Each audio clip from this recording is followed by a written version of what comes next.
말씀으로 돌아와서 오늘 말씀은 사도행전 14장을 이어가면서 맡겨진 복음이란 제목으로 말씀 나누기를 원합니다.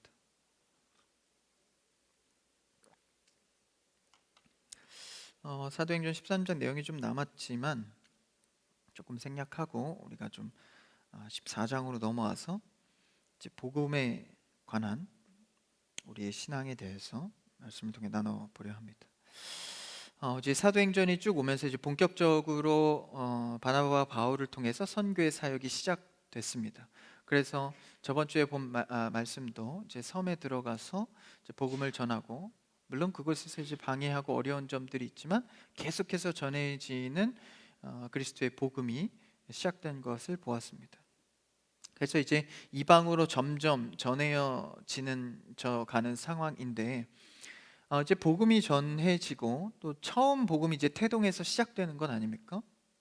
그러니까 항상 그곳에 빠지지 않는 것이 그 복음 가운데 늘 따라오는 역경과 어려움이 동반된다라는 것입니다. 그래서 우리가 신앙생활하면 이제는 인생이 좀 꽃길로 가고 좀 선한 길로, 좋은 길로만 가겠지라는 기대감이 있을지 모르지만, 사실 이 신앙의 시작도 늘 이 어려움과 역경을 동반하고 있습니다. 그것이 사탄의 유혹이든 하나님의 시험이든 상관없이 여전히 복음 옆에는 이 역경을 동반하게 되어 있습니다. 그래서 이 바울과 바나바가 선교를 시작하는 곳도 계속된 역경이 따라오죠. 그때의 성도의 반응과 전하는 자의 반응을 통해서 오늘 우리가 살아갈 신앙의 방향을 생각해 보기 원합니다. 어제 바울과 바나바가 계속 이제 다니며 선교를 하고 있는데, 오늘은 이고니온이라는 곳에 들어가 전도를 하게 됩니다. 그 장면을 한번 1절, 2절 조금 길지만 합독해서 다시 한번 읽어볼까요? 1절 시작. 이에 이고니온에서 두 사도가 함께 유대인의 회당에 들어가 말하니 유대와 헬라의 허다한 무리가 믿더라. 2절이요? 2절도 시작. 그러나 순종하지 아니하는 유대인들이 이방인들의 마음을 선동하여 형제들에게 악감을 품게 하거늘. 이제 두 사도가 이고니온에 들어가서 이제 회당이 있는 거 보니까 유대인들도 있는 지역이요. 유대인의 회당에 가서 이제 복음을 전하는데 이제 여러 사람이 믿기 시작한 겁니다. 근데 그렇게 믿고 승승장구하며 부흥만 하면 좋겠지만, 2절로 넘어와 보면 순종하지 아니하는 유대인들, 그러니까 유대인들은 기본적으로 이 그리스도의 복음에 대해서 이 적대감을 갖고 있습니다. 왜냐하면 그들이 사실 십자가에 못 박을 때 그들이 선동한 부분들이 있기 때문에, 만약 그리스도가 진리의 하나님의 아들이라면 자신들이 믿는 하나님의 아들을 스스로 죽인 꼴이 되는 것이죠. 그러니까 이 그리스도의 복음에 대해서 굉장히 적대적이었죠. 그리고 복음을 들어보니까 이방인이나 헬라인이나 누구나 복음을 믿는 것에 대해서 유대인들은 매우 불편한 거예요. 왜냐하면 자신들에겐 수천 년 동안의 전통이 있고 모세의 율법을 지켜가고 있는데, 우리가 여태까지 이렇게 지켜온 전통이 위협을 받는 겁니다. 왜 아무리 좋은 게 있어도 내가 여태까지 해온 것이 더 좋아 보여서 나보다 더 좋은 것을 볼 때 괜한 질투심이 들지 않습니까? 그래서 이들도 자신들의 구축해 놓은 종교 지도자들, 종교의 전통들, 그런 것들을 쉽사리 내려놓기 어려웠던 것이죠. 그런 상황 가운데 유대인들은 기본적으로 이 복음에 대한 신뢰를 갖지 않았습니다. 그런 상황에서 유대인들이 그 복음 전하는 것에 순종하지 않고 다른 말씀, 이방인들, 그러니까 다른 이방인들이 복음 들은 것에 대해서 그들의 마음을 현혹시켜서 2절에 보니까 악감을 품게 했습니다. 여러분, 사람의 말은 사람을 살리기도 하고 죽이기도 하는데, 특히 복음에 대해서도 복음을 막기도 하고 또 복음에 초대하기도 합니다. 그 가운데 유대인은 그 반대된 일을 하게 된 것이죠. 그래서 복음은 사실 이제 복음을 전해 보면 그 반응에 대해서 극명하게 갈리는 것을 우리가 볼 수가 있습니다. 사실 교회에서도 그렇고 개인적으로도 전도를 하면 전혀 복음을 받아들일지 않을 것 같은 사람이 갑작스럽게 이제 교회에 나오는 경우도 있고, 저분은 이제 전도만 하면, 내가 전하기만 하면 오겠다 싶지만 막상 복음을 전했을 때 적대심을 갖는 경우도 있습니다. 그러니까 늘 이런 복음의 일에는 어떤 이 어려움과 또 환난이 같이 동반되는데 그것을 내가 쉽게 판단할 수 없다라는 것이죠. 그래서 복음을 잘 받는 자도 있지만 받지 못하는 자도 있습니다. 그러니까 하나님이 정하신 일들 속에서 복음이 전해지면 그 복음이 그에게 방주가 될지 아니면 심판이 될지 그에게 보여지게 되는 것이죠. 그래서 사실 전하는 자의 발걸음과 또 입술은 그냥 하나님이 부르셨으니까 할 뿐이고, 열매 맺고 키우시고 자라게 하신 이는 하나님이 하시는 겁니다. 그러니까 여러분, 이 지역은 전도가 필요 없어, 저 사람은 전도가 필요해, 이런 거 판단하지 마시고 여러분은 그냥 전하는 자의 발걸음으로 여러분 전하는 여러분 되기를 축복합니다. 그래서 인간의 판단과 나의 편견 속에서 하나님의 복음이 중단되지 않도록, 그러니까 전하면 방주가 될지 심판이 될지는 하나님께서 보이신다라는 것이죠. 우리는 그것을 믿고 전할 뿐입니다. 그래서 이 사도들도 이런 역경 가운데 지금 전하고 있는 것이죠. 그때 조금 어색한 문장이 3절에 뒤따라오는데 한번 3절을 한번 같이 읽어볼까요? 3절 시작. 두 사도가 오래 있어 주를 힘입어 담대히 말하니 주께서 그들의 손으로 표적과 기사를 행하게 하여 주사 자기 은혜의 말씀을 증언하시니. 사실 지금 2절과 3절에서 넘어갈 때 접속사가 하나 빠져 있는데 원문에 보면 그러므로라는 접속사가 하나 붙어 있습니다. 그러니까 앞에 2절까지만 해도 복음을 전했는데 악감을 품은 자들, 허다한 무리 앞에, 그 다음에 사도들의 반응이 3절에 나오는 것이죠. 근데 이제 그 빠져있는 그러므로 접속사를 붙여보면 굉장히 어색합니다. 이방인들의 마음을 선동하여 형제들에게 악감을 품게 하거늘, 그리고 그러므로를 붙여볼게요. 그러므로 두 사도가 오래 있어 주를 힘입어 담대히 말하니. 이게 상황적으로 이 그러므로라는 접속사가 안 맞는 거예요. 그러니까 조금 자연스럽게 한번 각색을 해보면 이렇게 되는 거죠. 선동하여 악감을 품어서 형제들이 악감을 품게 하거늘, 그러므로 두 사도는 다른 지역으로 도망했더라. 이게 더 매끄럽지 않습니까? 악감을 품고 있는 자들이 복음을 전해서 안 들은 거 아니에요. 그리고 다른 사람들의 말에 더 현혹된 거 아닙니까? 그럼에도 불구하고 오히려 사도들은 오래 있어. 그러니까 이상하죠?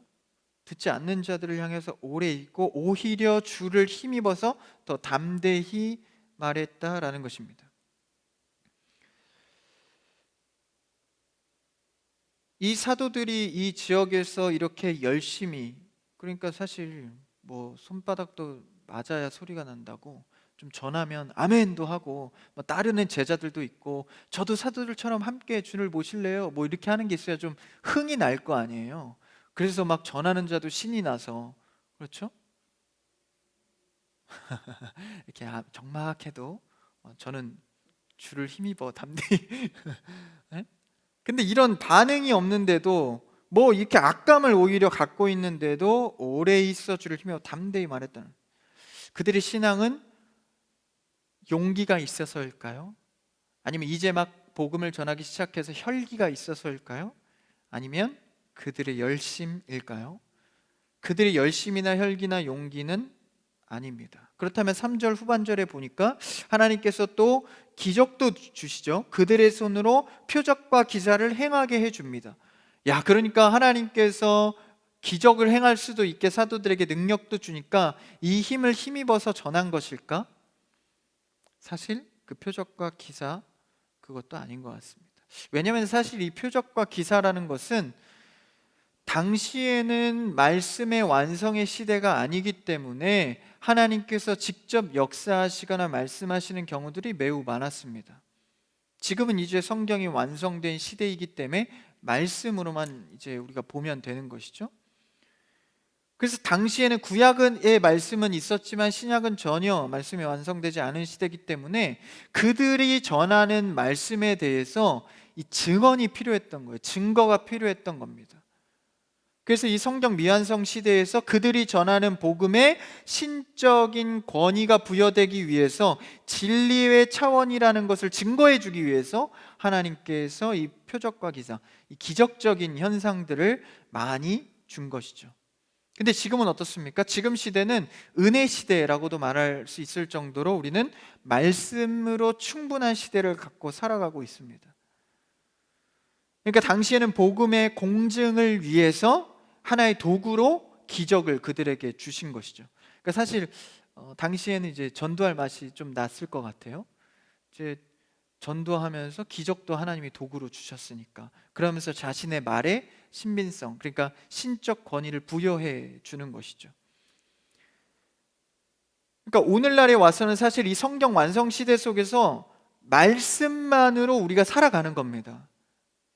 그러니까 혹 다른 기독교라고 전하는 다른 종교에서 말씀 외에 여러 가지 기적들로만 사역하는 것은 매우 위험합니다. 지금은 뭐 구약이나 신약 시대가 아니기 때문이죠. 그래서 우리는 기적을 보고 믿으라는 것은 위험한 시대입니다. 우리는 철저히 말씀을 보고 믿어야 하는 시대입니다. 그러니까 오늘날 시대는 성경처럼 물이 갈라지거나 죽은 자가 살아나는 기적들이 잘 일어나지 않죠. 성경 완성 시대의 특성입니다. 그러니까 구약, 신약, 지금 신약을 넘어 성경 완성 시대, 이 시대마다 하나님의 역사의 이 모습들은 약간씩 달라요. 말씀은 같지만.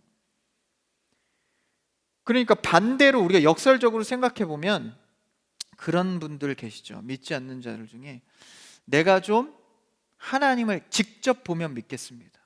하나님의 물을 포도주로 만드는 기적을 보면 믿겠습니다. 사실 이런 것은 굉장히 위험하고 오늘 시대에 맞지 않는 거죠. 그렇죠? 사실 그 기적을 보면 믿게 될까요? 또 그렇지도 않습니다. 오직 우리는 말씀으로 믿어야 하는 시대입니다. 그래서 우리에게 완성된 말씀을 주셨고 믿음의 선진들의 말씀을 배우고 있는 것이죠. 저를 한번 따라해 볼까요? 우리는 말씀으로 충분합니다. 그래서 말씀의 충분도, 만족을 누리지 못하는 사람들이 기적에 현혹되고 어떤 신비한 것들에 현혹되어서 기적주의, 신비주의에 빠지게 되는 것이죠. 여러분, 그런 것들에 빠지는 일이 없도록 말씀에 늘 충만한 여러분 되기를 축복합니다. 물론 주의 일에는 기적을 동반하는 경우들이 많이 있죠. 신유의 은사, 여러분들이 능력의 은사들, 근데 그런 것들은 사실 말씀 외에 우리가 추가적으로 받게 되는 것이지, 말씀을 배제하고 기적만 따르는 것은 우리가 말하는 복음이 아닙니다. 진짜 기적은 말씀이 내 삶에서 이루어지고, 할렐루야, 그러니까 세상적 신비스러운 일이 기적이 아니라 이 말씀이 작든 크든 내 삶에서 이루어지고 발견되고 깨달아지고 드러나지는 것이 진짜 기적입니다. 여러분, 말씀의 기적을 누리는 여러분 되기를 축복합니다. 말씀 외우고 보고 하는 건 따로, 내 삶은 내 방법대로 따로 가는 것이 아니라 내가 보고 듣고 암송하고 해석된 말씀을 들었다면 이것이 내 삶 속에서 결단되고 실행되고 보여질 때 말씀을 누리는 진정한 기적이 일어나는 것이죠. 그래서 우리가 따라야 할 바는 이 말씀입니다. 그렇게 본다면 사도들이 지금 오래 머물면서 담대히 전한 것은 또 기적 때문에, 기적만 믿고 그렇게 한 것은 아닌 것 같습니다. 복음을 전하는데 저항하고 반대하는 세력, 그러면 누가 전하는 걸 좋아하겠어요?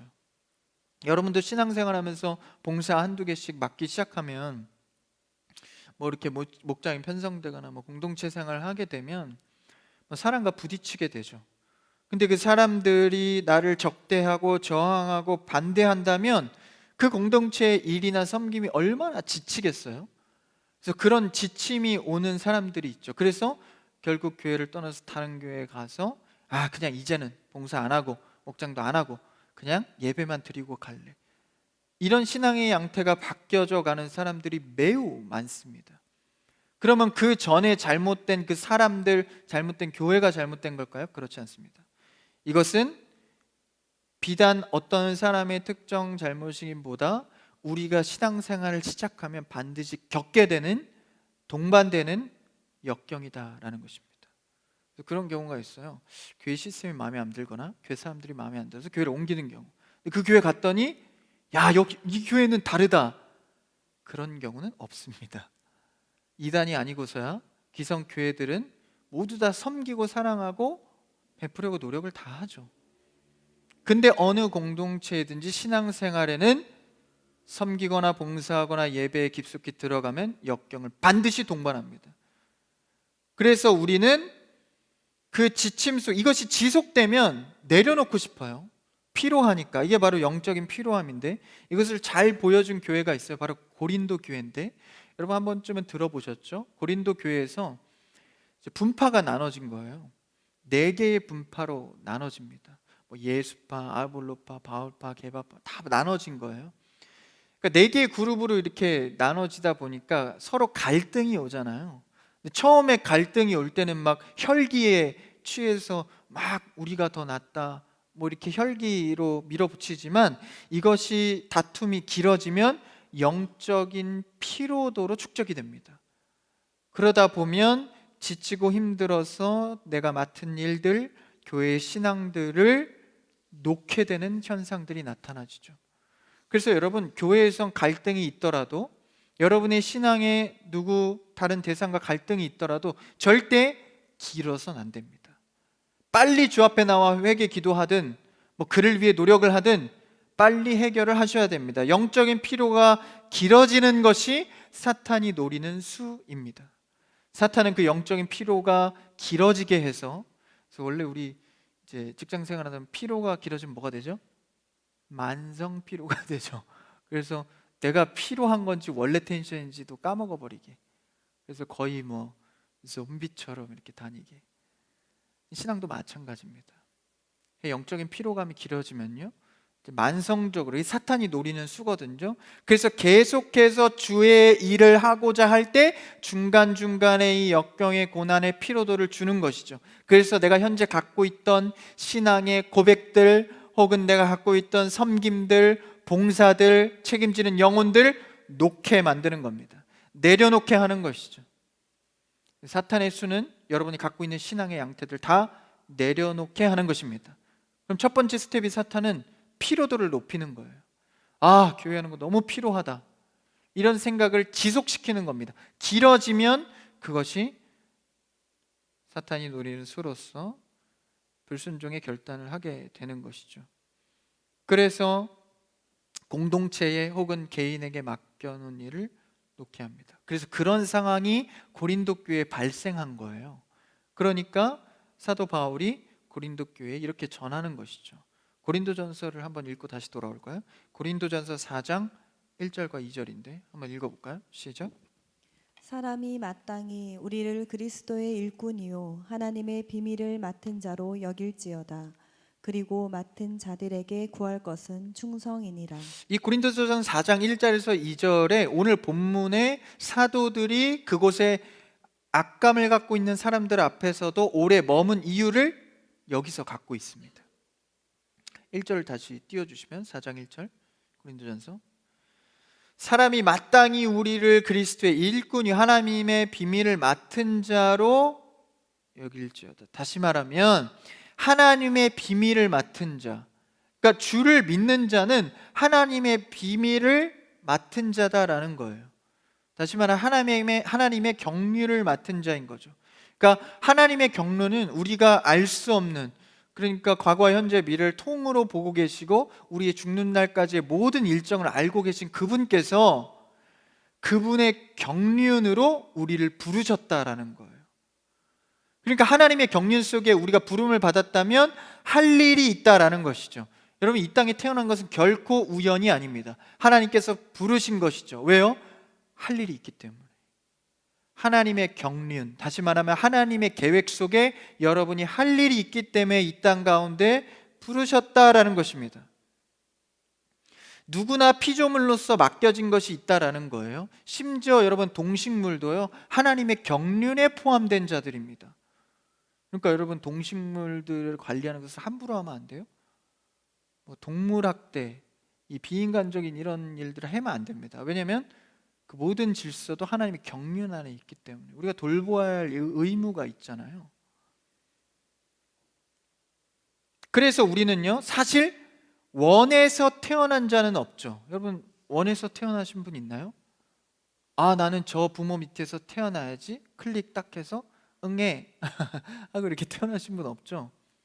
아, 그거 전사님 자연의 섭리 아니에요? 아닙니다. 하나님의 경륜에 우리에게 맡기실 일이 있어서 하나님이 부르셨다라는 거예요.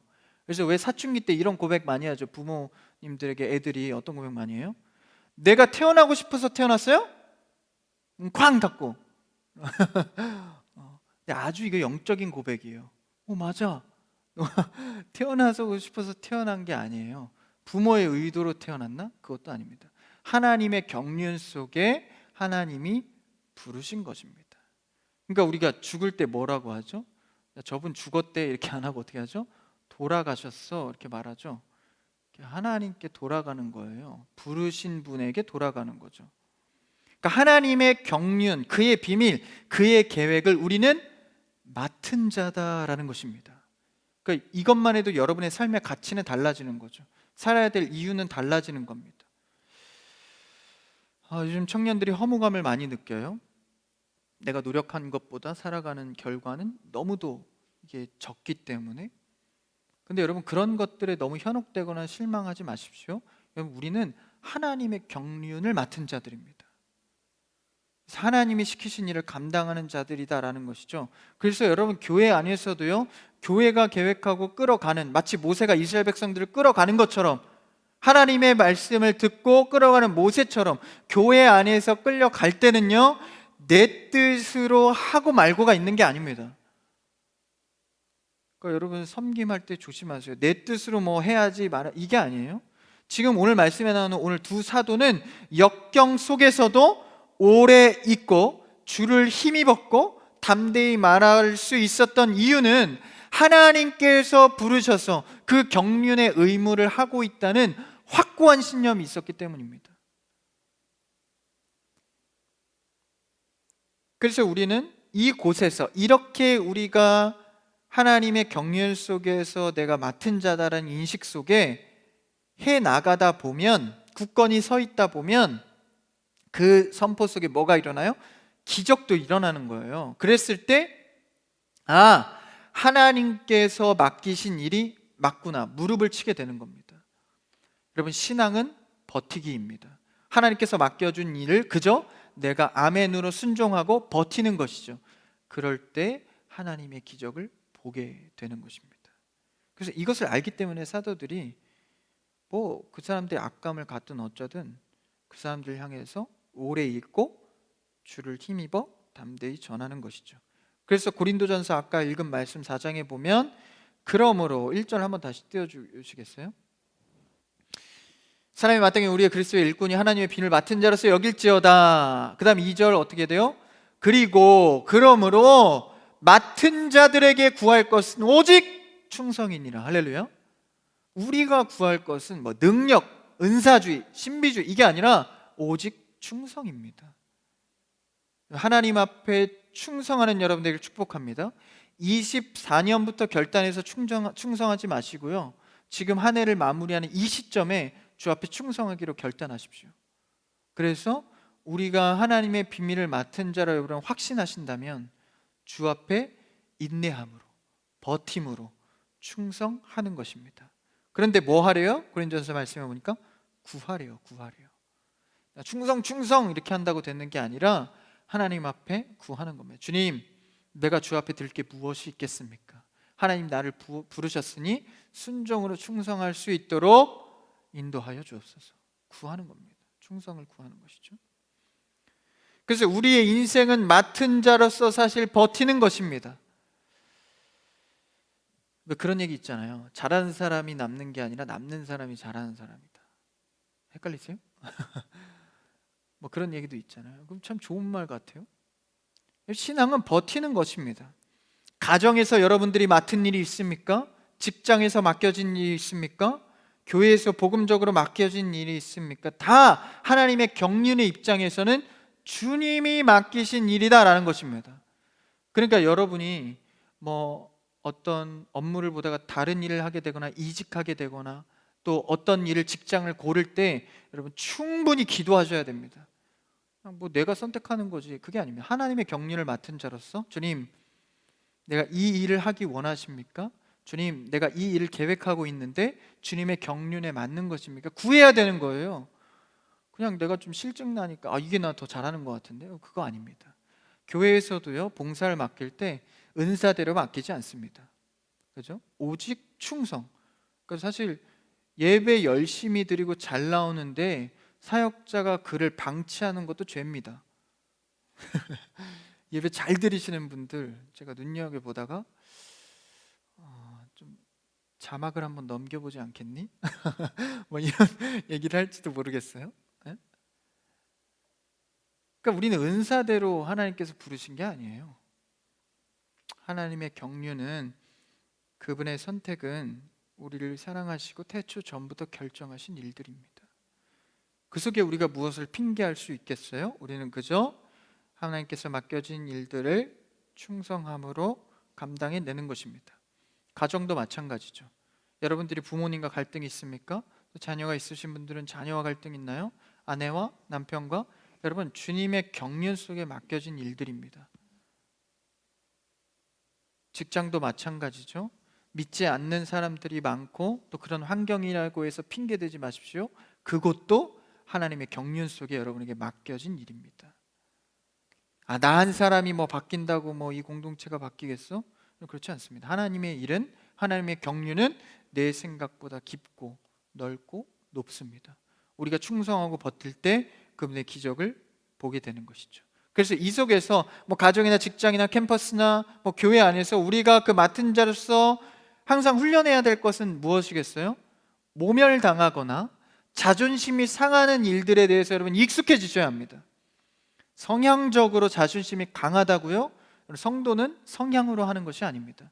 하나님의 부르심을 입고 하는 것이죠. 그러니까 저도 성격상 자존심이 강한 편이에요. 저도 제 생각이 있고 이렇게 그런 편입니다. 그럼 뭐 성격이 유들유들한 사람은 더 신앙에 탁월한 자입니까? 그렇지 않죠. 저 이 자존심이 강하다 보니까 훈련할 거리들이 많아요. 그렇죠? 재밌어요. 모멸감 이런 거 당해요. 그 익숙해져야 되는 거, 자연스러워져야 되는 거. 한 번 뭐 상처 받았다고 이 공동체는 내가 있을 수 있는 곳이 아니야. 막 내가 다른 곳에 가야지. 이곳엔 주의 뭐 이름이 없어. 그러지 마시고 그게 훈련이라는 거예요. 자신이 당하는 모멸감, 자신이 상하는 일, 그런 것들 속에서 하나님의 부르심이 뭔지를 더 생각하게 되는 것이죠. 그러니까 이 모멸감에도 아직 이 자존심 지키는 것에만 급급한 사람들은 아직 내 인생을 내가 핸들링하고 있는 자들입니다. 얼마나 힘들어요, 그렇죠? 하나님께 나의 인생의 핸들링을 맡기시고 주께 충성하기를 바랍니다. 그래서 하나님의 경륜에 초대된 자는 악감정 가진 사람들이 유대인들이 선동하고 막 이런다 할지라도 시시비비하지 않는 거예요. 그 자리에 머무는 겁니다. 3절을 보십시오. 오래 있어. 그냥 있는 것도 아니에요. 오래 있어.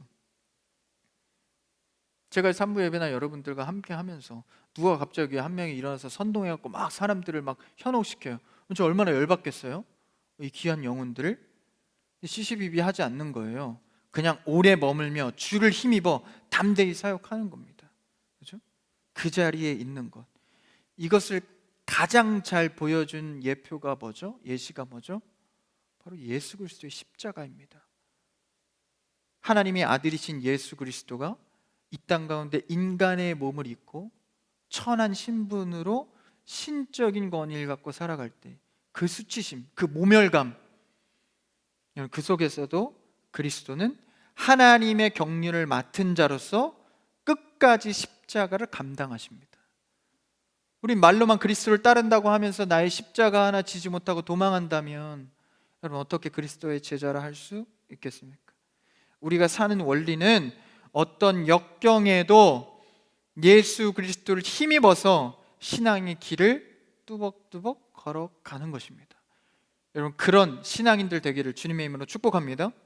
그러니까 여러분 젊다고 뭐 배짱으로 열정과 혈기로 당당함으로 신앙생활 하는 게 아닙니다. 혈기로 신앙생활 하지 마시고 그의 부르심을 확신하며 그리스도로 신앙생활하는 여러분 되길 바랍니다. 그래서 어떻게 해요? 5절 한번 읽어볼까요? 5절 6절 한번 읽어봅시다. 5절 6절 같이요. 시작. 이방인과 유대인과 그 관리들이 두 사도를 모욕하며 돌로 치려고 달려드니 그들이 알고 도망하여 루가오니아의 두 성 루스드라와 더베와 그 근방으로 가서 7절까지요. 거기서 복음을 전하니라. 전하니라. 그러니까 이 정도 되니까 두 사도가 오래 있어 계속 전하는 거예요. 그러니까 안 흔들리니까 그렇죠? 원래 신앙인들의 매력은 흔들리지 않는 거예요. 여러분 결혼할 분들 만나셔야죠. 흔들리지 않는 사람 만나기를 축복합니다. 다 혼자 남으실 거예요? 다 가정을 이루실 거죠? 흔들리지 않는 배우자 만나기를 주님의 이름으로 축복합니다. 흔들리지 않는 신앙인들이 매력이 있죠.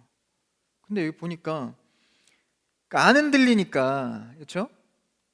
그럼에도 불구하고 사도들을 따르는 이들이 있으니까 3, 4절에 보면 그러니까 이방인과 유대인과 그 관리들이 어떻게 해요? 주사들을 모욕하며 돌로 치려고 이제 달려드는 거예요. 이런 상황에서 여러분 아멘 죽으면 죽으리라 이렇게 하지 마시고 지혜롭게 도망할 땐 도망하십시오. 도망할 땐 도망해요. 도망하죠. 이런 상황에서는 또 도망을 해요. 했다가 아유 우리 이제 못하겠다. 돌까지 맞아가면서 할 일이냐 이게? 응?